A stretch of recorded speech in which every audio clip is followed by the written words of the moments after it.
เจ๋งแล้ววันนี้ยังกินกับพ่อเด็กกินน้ำมันดูได้กับคนทางปลาเนี่ยน้ำมันเนี่ยคัน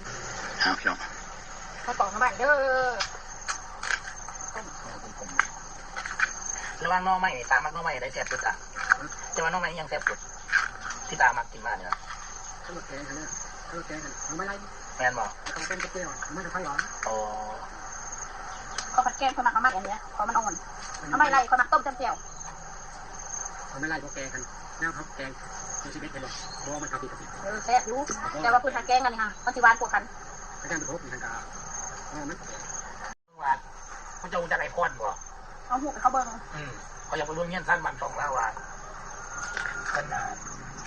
คือจากกับข่อยผ่านมากเขาได้อยากมาเบิ้งเงี้ยเบิ้งสั้นพอเนี่ยเล่าเนาะอะไรก็ตามแต่ว่าไกลเติมอยู่ไรโมไม่ชอบแล้วขัดห้าไปเลยปลาไข่แต่ว่าขัดแล้วก็ไก่จะหาผมท่านสาวนั่งเครื่องไปกันไปขึ้นย่นตอนในเขตไฟมาแล้วคือรู้ผมขึ้นยนที่จะแตกเข่าแล้วมันมีจะไปขึ้นยนปั้นก๋วยเตี๋ยว3 มื้อนู่นเดี๋ยวรัฐบาลเล่าเนี่ยเอาไปใช้นี่เลยเป็นน้ำตุ่มเหมือนกันก่อนคือเห็นเขาบินตรงนี้บินกับบินนั่นจะสร้างการประเทศเหรอเขายังไม่สร้างนะไอ้ยุ่นราชการเนี่ยไม่รู้ทางฝ่ายผู้รู้นะเพราะอะไรรู้ว่ารู้ในการที่จะกำจัดบินร้านก็บินขึ้นนี่ความรู้ละลายเลยเนาะเราหูตักเกิดเลยเนาะนี่แล้วคนเรียนสูงเลยเป็นนั่นนี่แหละเรายกปริญญาโทเลยพี่น้องเรายกโทภาษาอังกฤษนี่สบายมากระบบคนเราเก่งภาษาเลยภาษาเวียดเราก็ได้ภาษายังก่อนได้ภาษายังไงภาษาเวียดภาษาอังกฤษโอ้ภาษาอังกฤษก็ได้คอมเมนต์ก็ได้ภาษาอังกฤษก่อนจีนได้ภาษาจีนไม่ได้ปนไหนไม่ได้ปนไหนก็ได้วันนี้การได้รู้มันก่อนเก่งขนาดเลยสปีกอังกฤษด้วยจ้ะสปีกอังกฤษด้วยของรู้ละลายได้สมัยตะกี้เป็นยศนะก่อนสมัยตะกี้นะบ้าตายศนะก็เจ้านะเป็นทานยศเจ้าแล้วโอ้คันตีมาแล้วเนาะธรรมดาเลยนะคันตีทางนะบริมีอันเกษียณแบบนี้บริมีเงินบำเหน็จบำนาญบ่ใช่แล้วเขาให้แล้วให้เท่าไหร่ล่ะกับงานการทำมันมันขัดสนเลยแล้วเขาได้ปัญหาก่อนเอาฟ้องแล้วเขาเอาไปเลยเขารู้ตำแหน่งแล้วไปแล้วเป็นทหารแล้วเป็นไงเขาเป็นผู้เจ้าหน้าที่เฝ้าระเบิดเลยเล่นบ่เขาสร้างอาวุธสร้างอาวุธแล้วนาสร้างอาวุธเขานายเดี๋ยววันนี้คุณจักได้น้องส่วนนั้นนะจะยิงอาวุธ